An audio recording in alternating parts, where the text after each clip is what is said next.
Hello बच्चों, welcome to your maths class. मैं class 10th का चैप्टर 5 अर्थमेटिक प्रोग्रेशन करवा रही थी। चैप्टर 5 का एक्सरसाइज 5.1, उसमें क्वेश्चन नंबर 4 हमारा चल रहा था, जो कि इस एक्सरसाइज का लास्ट क्वेश्चन है। तो क्वेश्चन नंबर 4 के मैंने 8 पार्ट्स करवा दिए थे और अभी बाकी बचे हुए 7 पार्ट्स, टोटल 15 पार्ट्स हैं इसमें। तो चलिए 9th पार्ट से आज करवाना स्टार्ट करती हूँ। तो ये देखिए, क्वेश्चन हमने बोर्ड पर लिख रखा है कि इसमें वही पूछा गया है कि which are the following are APs, इनमें से कौन सी एपी है। ये मैंने सारे पार्ट्स लिख लिए हैं 9 से लेकर के 15 तक के। तो इनमें हमें बताना है कि इनमें कौन एपी है। अगर कोई एपी है, if they form an AP, find the common difference and right 3 more terms. अगर हमें एपी मिल जाता है तो इसका कॉमन डिफरेंस हमें बताना है और आगे के 3 टर्म्स और लिख के दिखाने हैं। ठीक है, तो चलिए हम स्टार्ट करते हैं। हमारा क्वेश्चन नंबर जो 9 है, 9 पार्ट इसका है, वो लिख लेती हूँ मैं। इसमें है 1, 3, 9, 27, ये टर्म्स दिए हुए हैं इसके। तो पहले हम देख लेते हैं भाई है एपी की नहीं। तो कैसे देखते हैं, a2 माइनस a1 करते हैं तो क्या आएगा हमारा। a2 हमारा 3 है, a1 1 है, तो मतलब 3 माइनस 1 आ गया 4। फिर उसके बाद हमें a3 माइनस a2 करके देखना होता है। तो 9 माइनस 3, ये देखो थर्ड टर्म है 9, सेकेंड टर्म है 3, तो 9 माइनस 3 कितना आ गया 6। तो देखो ये इक्वल नहीं आया। जब हमारा पहली बार ही इक्वल नहीं आता है फिर आगे हम नहीं करते हैं, क्योंकि एपी बनेगा ही नहीं।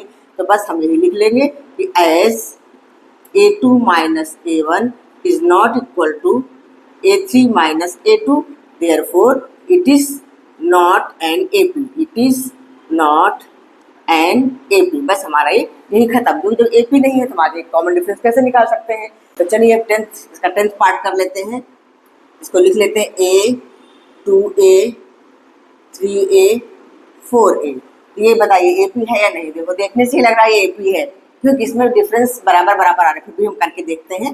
देखो हमारा a2 माइनस a1 क्या हो जाएगा, 2a माइनस a, तो कितना आ गया, a आ गया।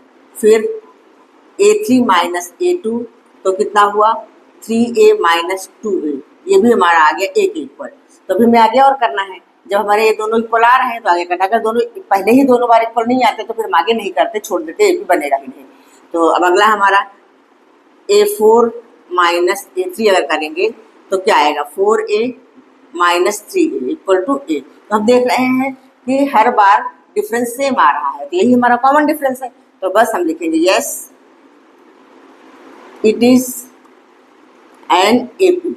तो कॉमन डिफरेंस d हमारा क्या हो जाएगा, d इक्वल टू है a। तो अब नेक्स्ट 3 टर्म्स, आगे के 3 टर्म्स, 3 मोर टर्म्स लिखने के लिए बोला है।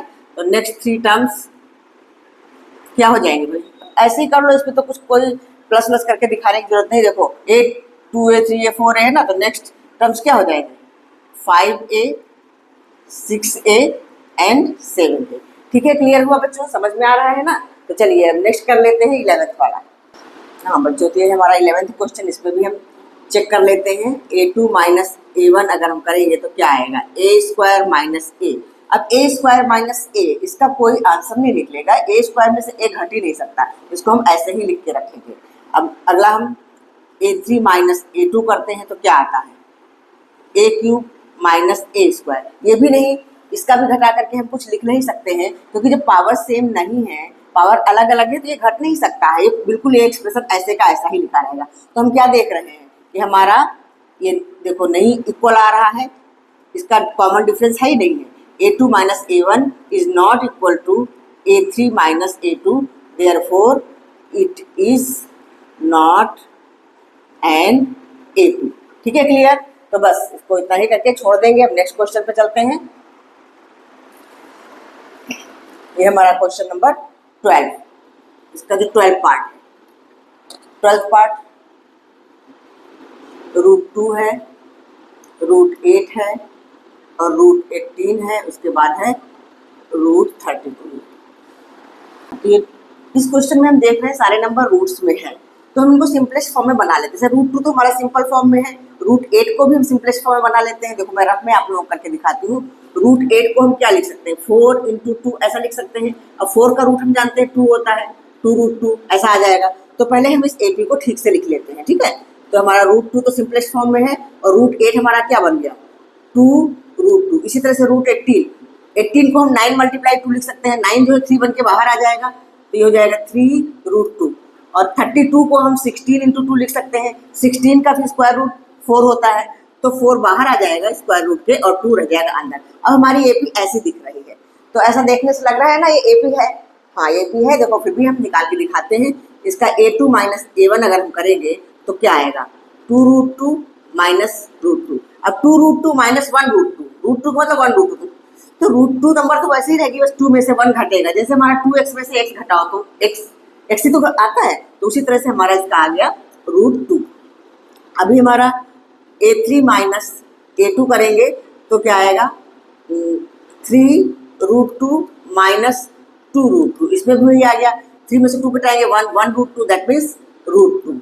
अगला A4 माइनस A3 तो क्या हो जाएगा, 4√2 माइनस 3√2, दैट मीन्स √2। तो हम देख रहे हैं डिफरेंस सेम आ रहा है, मतलब AP है, तो yes it is AP, yes it is an AP। Common difference D हमारा क्या निकल रहा है, √2।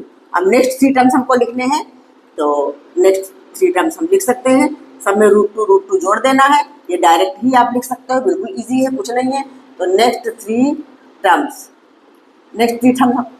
हमारे आएंगे। जैसे हमारा 4√2 यहाँ था, तो आगे हम क्या लिखेंगे, 5√2, उसके बाद 6√2, उसके बाद 7√2, ये 3 टर्म्स हो गए। लेकिन हमारा क्वेश्चन इस रूप में था, तो हमें इसी रूप में इसको लिखना है। अब 5√2 को हम क्या लिख सकते हैं, अगर 5 अंदर जाएगा, 5 जो है स्क्वायर रूट के अंदर जाएगा तो 25 बन के जाएगा ना, 25 इंटू 2 ऐसा हो जाएगा स्क्वायर रूट के अंदर, बाहर निकला तभी तो 5 था, तो क्या हो जाएगा, ये हो जाएगा √50, ऐसा हो जाएगा ना। तो इसको हम लिखेंगे √50, इसको क्या लिखेंगे, 6 जो है अंदर जाएगा 36 बन जाएगा जाके, 36 2 जा 72, तो ये हमारा हो जाएगा √72। और ये 7 जो है 49 बन के जाएगा, तो 49 को 2 से मल्टीप्लाई करोगे तो क्या आएगा, 98 आएगा।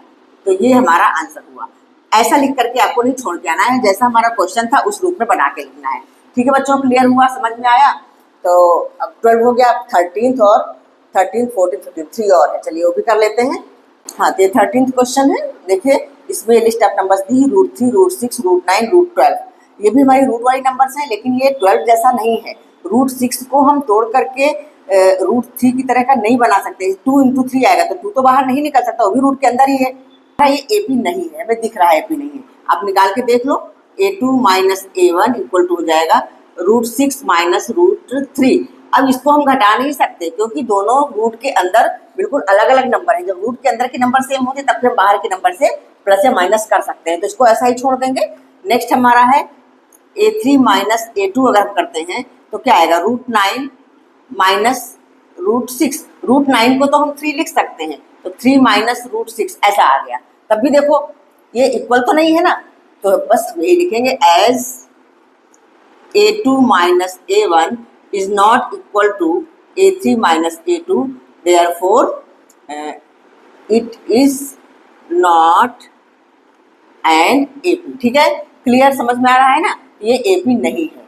अभी 14th पार्ट इसका देखो, इसको इस तरह से दिया हुआ है, तो पहले इसको खोल के हम सिंपल नंबर बना लेते हैं। तो 1 का स्क्वायर तो 1 ही होता है, 3 का स्क्वायर 9 हुआ, 5 का स्क्वायर हुआ 25 और 7 का स्क्वायर हुआ 49। अब हम देखते हैं AP है कि नहीं। तो A2 माइनस A1 हम करते हैं तो क्या आता है, 9 माइनस 1 दैट मीन्स 8। उसके बाद A3 minus A2, A3 minus A2 तो क्या हो जाएगा, 25 माइनस 9 तो कितना हुआ, 25 माइनस 9 हो गया हमारा 16। तो हम देख रहे हैं, देखो डिफरेंस सेम नहीं आया, तो AP नहीं है। तो एज यहाँ पे हम यही लिखेंगे, as A2 minus A1 is not equal to A3 minus A2, therefore it is not an AP। बस ठीक है, क्लियर। अब एक रह गया है लास्ट, ये भी करके देख लेते हैं। ये है क्वेश्चन, इसको भी हम पहले सिंपल नंबर्स बना लेते हैं। 1 की स्क्वायर 1, 5 की स्क्वायर है 25, 7 की स्क्वायर है 49 और ये 73 ऐसे ही दिया हुआ है। चलो पहले हम इसमें A2 माइनस A1 निकालते हैं। A2 माइनस A1 तो कितना हुआ, 25 माइनस 1 मतलब 24।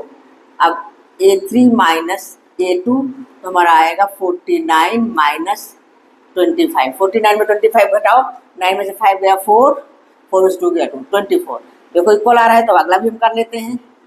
A4 माइनस A3, A4 हमारा है 73 माइनस 49 तो कितना आएगा, 13 में से 9 गया 4, इधर was 6, 6 में 4 गया 2, 24। तो देखो इसका कॉमन डिफरेंस इक्वल आ गया, इसका डिफरेंस इक्वल है, दैट मीन्स कॉमन डिफरेंस है। हम लिखेंगे yes it is an AP, और डी हमारा क्या निकल रहा है, डी निकल रहा है 24। तो हम नेक्स्ट 3 टर्म्स लिख लेते हैं। नेक्स्ट 3 टर्म्स क्या हो जाएंगे भाई, इसका लास्ट क्या था 73 था ना, तो बस 73 में 24 जोड़ दो। 73 प्लस 24 कितना हो गया भाई, 3 4 7 और 7 2 9, 97 हो गया। अगला क्या हो जाएगा, अब 97 में से 24 जोड़ दो तो क्या हो जाएगा, 7 4 11 कैरी और 1, 9 2 11 और 1 12 121। अब 121 प्लस 24 तो कितना हो जाएगा, 415 224 145। ठीक है, तो ये हमारे नेक्स्ट 3 टर्म्स आ गए, ये आ गया हमारा आंसर। हाँ बच्चों, तो आज हमारी एक्सरसाइज 5.1 कंप्लीट होती है। नेक्स्ट वीडियो में अगली एक्सरसाइज करवाऊंगी, 5.2 स्टार्ट करूंगी।